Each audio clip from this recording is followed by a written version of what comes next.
شہدا رہتا ہے وہ تو رہتا نہیں نام سدا رہتا ہے۔ ایک بار درود پڑھیے گا تمام ان مرحومین کے لیے جو کہ مولا کا ذکر کرتے رہے، سب کو دعاؤں میں یاد رکھتے ہوئے۔ شمر کہتا تھا یہی ماں ہے علی اکبر کی، جس کا ایک ہاتھ کلیجے پہ درا رہتا ہے۔ آن کے خواب میں عابد سے پوچھا شاہ نے، بیٹا احوال تیرا قید میں کیا رہتا ہے؟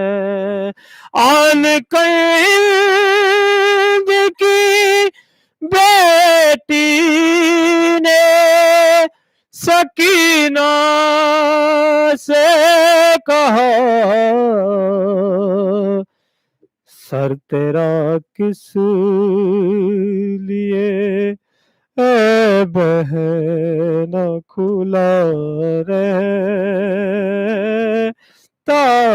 ہے؟ رو کے وہ بولی یتیموں کی نشانی ہے یہی، کرتا بے وارسی بچوں کا پھٹا رہتا ہے۔ شام جب ہوتی ہے اونٹوں سے اترتے ہیں حرم پر، سر شاہ تو نیزے پہ چڑھا رہتا ہے۔ یہ شرمندگی پانی کے نہ پہنچانے کی، نیزے پر بھی سر عباس جھکا رہتا ہے، وہ تو رہتا نہیں پر نام سدا رہتا ہے۔ بلند دودھ پڑیے گا۔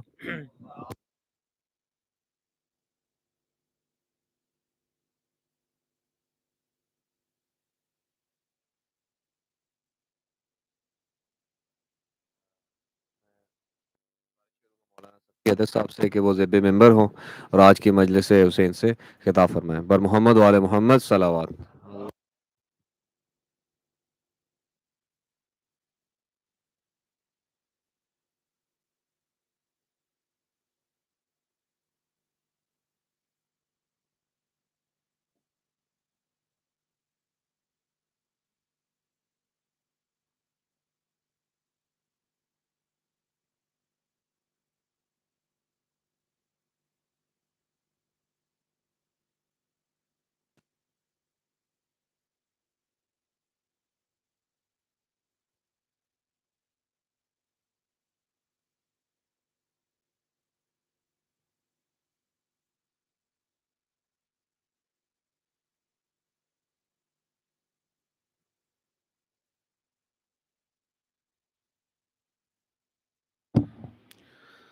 رحم اللہ من قرأ الفاتحہ.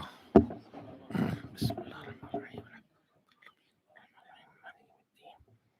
إياك نعبد وإياك نستعين اهدنا الصراط المستقيم صراط الذين أنعمت عليهم غير المغضوب عليهم ولا الضالين. اللهم صل على محمد وعلى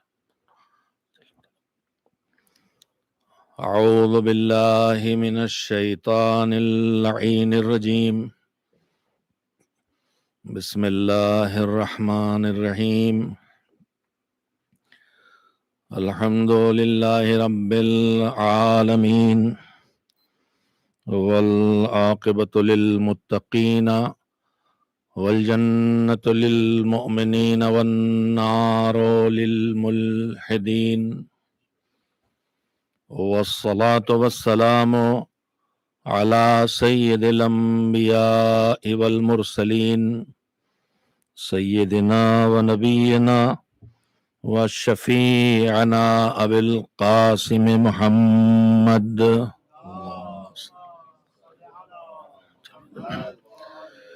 وآله الطيبين الطاهرين المعصومين المظلومين، واللعنة الدائمة الباقية على أعدائهم أجمعين من الآن إلى يوم الدين. أما بعد، فقد قال الله سبحانه وتعالى في كتابه المبين وهو أصدق الصادقين وقوله الحق. بسم الله الرحمن الرحيم. وذكر فإن الذكرى تنفع المؤمنين وما خلقت الجن والإنس إلا ليعبدون ما أريد منهم من رزق وما أريد أن يطعمون إن الله هو الرزاق ذو القوة المتين. صلوات بھیجیں محمد وآل محمد علیہ السلام پر.